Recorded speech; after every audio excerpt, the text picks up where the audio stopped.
Good. Hey, everyone. Welcome to the next bit on our IPCP module videos of why you should join the next pathway next February, the 27th. 27th, yeah. 7th, 2023. Good. So we just want to talk a little bit about how Identity Compass and the artificial intelligence brings an integral capacity to coaching. And we're going to have Jay talk us through how standard or traditional coaching works in the left-hand quadrants mainly, and how Identity Compass brings a more holistic, whole and integral approach to working with the client and also for you as a coach. So we're going to have a quick look at a slide and then Jay and I will have a conversation. So here we go, get ready. So this is the difference that makes the difference between subjectivity and objectivity. And it's massive in coaching because the whole field of coaching is basically grounded in the coach's and the client's subjectivity. So this is a game changer we're about to look at. Here we go. Good. So if we look at it, this is a map of the subjective or the inner experience and the objective or the outer experience of the individual, and as plural, as a collective, as part of a team, a group, a culture. Yeah. And so we're looking at the subjective and objective of the individual and the collective. If we look in the upper left quadrant, you'll see it's marked there in red. The inner experience of the coach counts for almost everything in conventional coaching. So that means that a coach not only has to be really well trained, but they've got to have gone through it themselves. And if they haven't gone through it themselves, they're going to find it really, really difficult to navigate contextually as well as subjectively the landscape they're taking the client through. Now, that plays out in stuff like high-performance sport where, hey, I'm not a Formula One driver, and nor do I need to be, in order to help another Formula One driver get their inner and outer game straight and right to be able to drive effectively to their potential. So currently coaching is grounded in the coach's map and the coachee's map. The coachee is bringing their subjectivity to, here's the problem and here's what I want. The coach then says, well, given what you want and given the problem that I'm hearing subjectively behind that problem is X. Oh, well, that kind of makes sense. And it all begins to land and they might work their way through it and it might be actually pretty useful.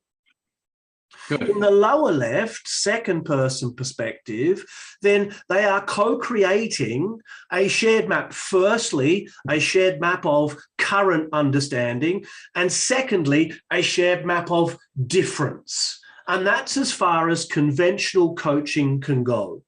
So left-hand quadrants. Left-hand quadrants. Okay, so that's like traditional coaching, even developmental coaching, right? When you're just, what you're saying is the coach subjective experience and the client's subjective experience are interacting to the coaching session. Right. Good. Holistically. And the big problem with that is that the coach doesn't have any context. So they're going to only rely on what the client's bringing to the process, which of course is going to be limited to what the client thinks is important. And this is the difference that makes the difference. We need to turn that subject into object. So we need something or someone or a process or a system to help us do that, to help us take a mind dump of the client and make it objective. Good. So how does Identity Compass make this a more integrally informed coaching session in the right hands?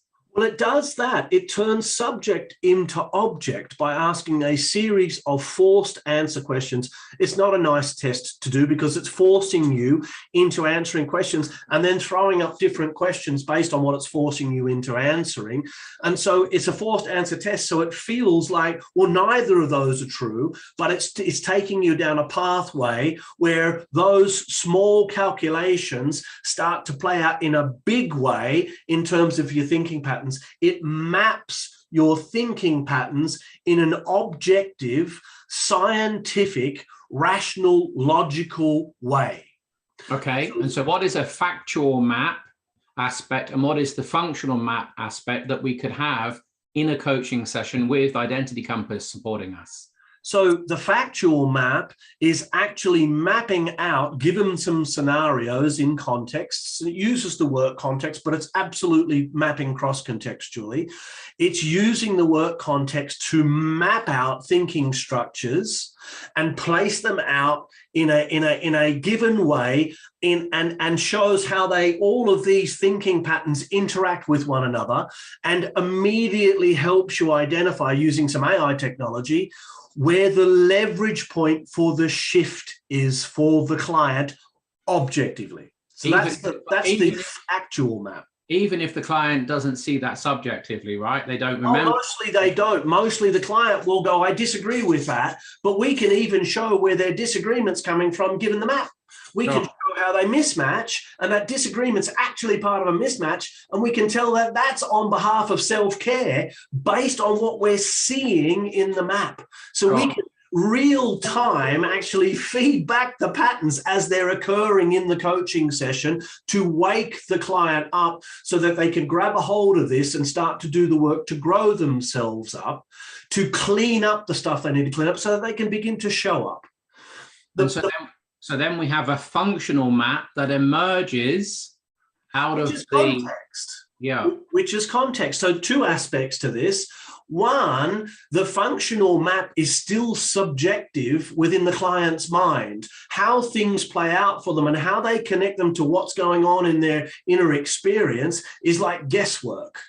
Yeah. Sure. With the functional map, we can bring context in and we can look at work, we can look at personal, we can look at primary relationships, we can look at children, we can look at parents, we can look at community, we can look at all of those aspects and ask, how does this play out for you in this context, to start to get an understanding of what's cross-contextual and what's actually contextual. That means that they can shift between their thinking between contexts, which means they have more flexibility in the lower right component, or less flexibility, telling us how rigid their thinking patterns are.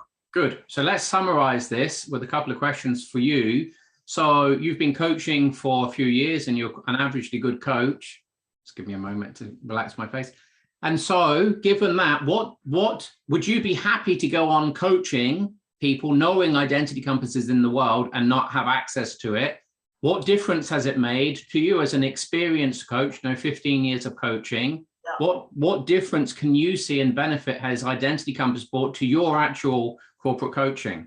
Has shown me that I've been guessing up until I got a hold of the Identity Compass. It's shown me that my guessing is fairly accurate, yet, because I'm a human being, actually quite limited. And so would I coach without it now? Absolutely not. I mean, I'm literally flying with one arm and one eye. And so, it's to really get to the level I need to get to genuinely find the leverage point with the client, the Identity Compass just adds far too much value for me to guess any longer. And it's from their perspective, right? I've had a client go, I don't agree. And I've said to the client, it wasn't me who filled in your Identity Compass, it was you. So I'm not saying this, actually you are. You're disagreeing and taking a polar response against yourself.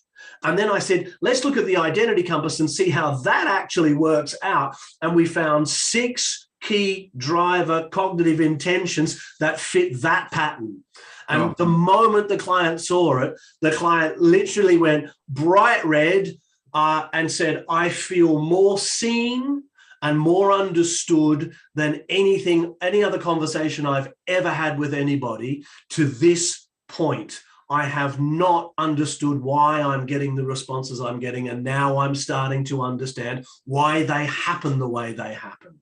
And what percentage would you say that's Jay Headley's capacity, and what percentage would you say that Identity Compass has informed in that session?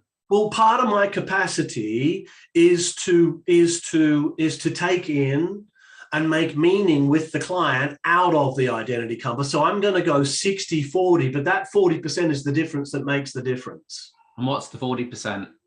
That is the difference that makes the difference. The 40% is the identity compass. The 60% is all of the grounded learnings and understanding how the identity compass needs to be read and translated with the client's help.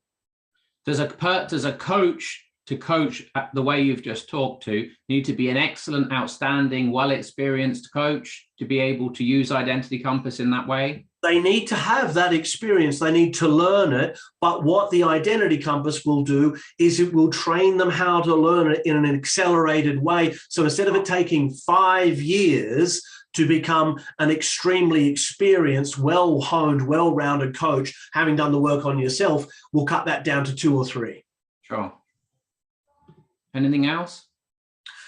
Come and look at the program. If you haven't had a chat with us, book a chat, get on the program. If you want to coach at the next level, this is the process and the tool that is going to take you there. Good. Catch you next time.